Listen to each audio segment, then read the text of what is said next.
Now, to be quite honest, I don't really understand what the point of that intro was, as most of you probably can't read, and therefore I will explain to you why I'm here again. I'm here to review this damn game called Nier.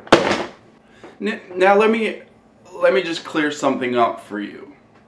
Most idiots out there think that this game was developed by Square Enix, which simply frickin' blows my mind, because most of them think that because it has a nice shiny Square Enix label in the corner. And now, don't get me wrong, that's not a poor judgment to make.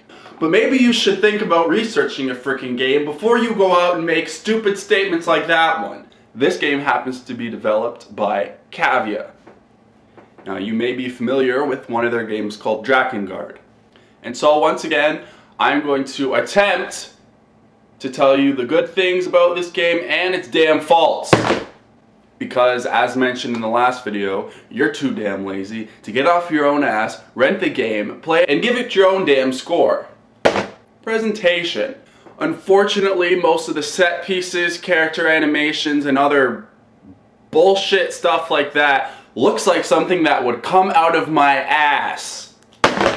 For whatever reason, Square Enix let this game remain as if it looked like a launch title. However, in the defense of this game, I've heard many people say that this looks like it could be run on the PlayStation 2. What kind of idiot makes a remark that a PlayStation 3, the current generation, a game that is run on the PlayStation, could be run on the PlayStation 2? I've yet to see a game that could be run on the PlayStation 2. The PlayStation 3 obviously does things that the PlayStation 2 system cannot. But it must just be that you're too damn stupid to allow that to get through your head. Anyways, like I said, this game looks like shit. It says on the back here, nothing is as it seems. Probably because the graphics are so damn bad you can't tell what anything is. Now, also under presentation is the story, and this is where the presentation points for this game will frickin' climb. The story in Nier is absolutely brilliant. The writing is amazing, and the voice acting is top-notch. And now I would give it major points for its characters in general. But I'd like to point out that the fact that Kane is even in this game makes it frickin' genius. Right, you dumbass! Start making sense, you rotten book, or you're gonna be sorry. Maybe I'll rip your pages out one by one, or maybe I'll put you in the goddamn furnace. How can someone with such a big smart brain get hypnotized like a little bitch, huh? Oh, Shadow Lord, I love you, Shadow Lord. Come over here and give Vice a big sloppy kiss, Shadow Lord. Now pull your head out of your goddamn ass and start fucking helping us! My kind of game. Now let's head on right over to gameplay, the frig. Drop the damn game. This is what you would consider your typical hack and slash. Thankfully, somehow they drizzled some magic fairy dust so it doesn't get boring as hell like other hack and slashes. While traveling throughout the world in Nier, you often collect words. Now these words can be applied to a weapon or magic, and these words boost the defense, attack, other abilities like that.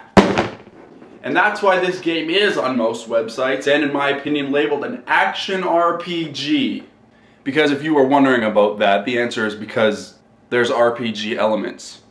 You hit the square button to attack, the triangle button to do a fancy other attack. You hit the shoulder buttons to defend or roll out of the way. And of course, there's the use of magic. Now, I was never once bored throughout this game, except during the boring frickin' fetch quests. Oh yeah, there's piles and piles of side quests to do in this game.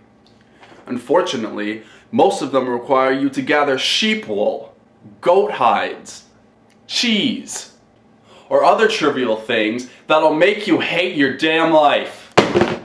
Now I stopped at quest completion of about 75% because I couldn't take any more of running around errands for old saggy housewives. Audio, the frig. This is how a game can win you over through sound.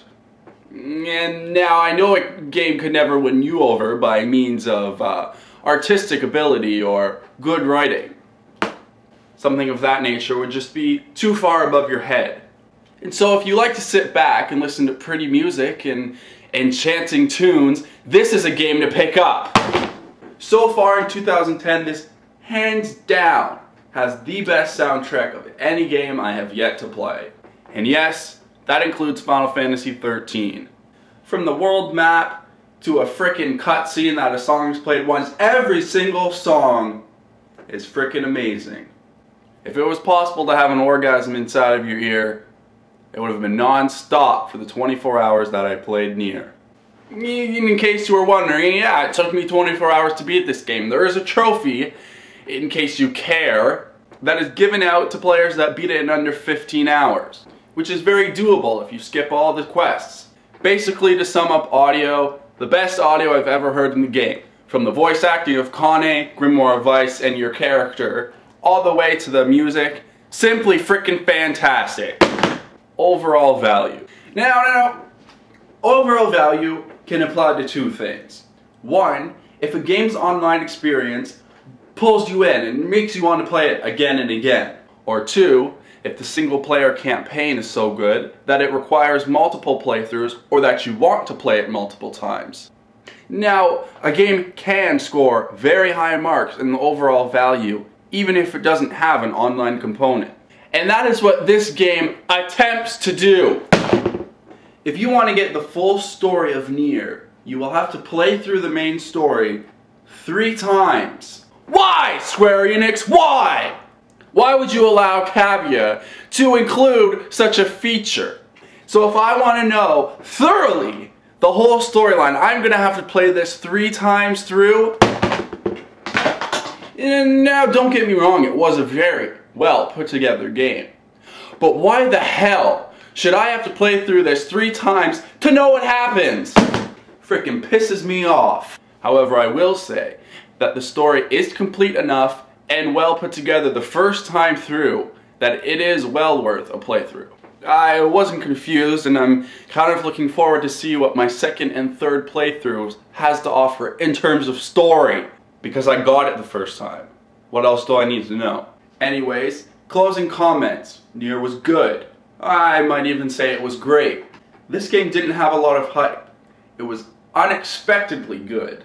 You might be saying, oh, it sounds like you're saying this game is better than Final Fantasy XIII, the way you were talking about 13 in your review and the way you're talking about this game now.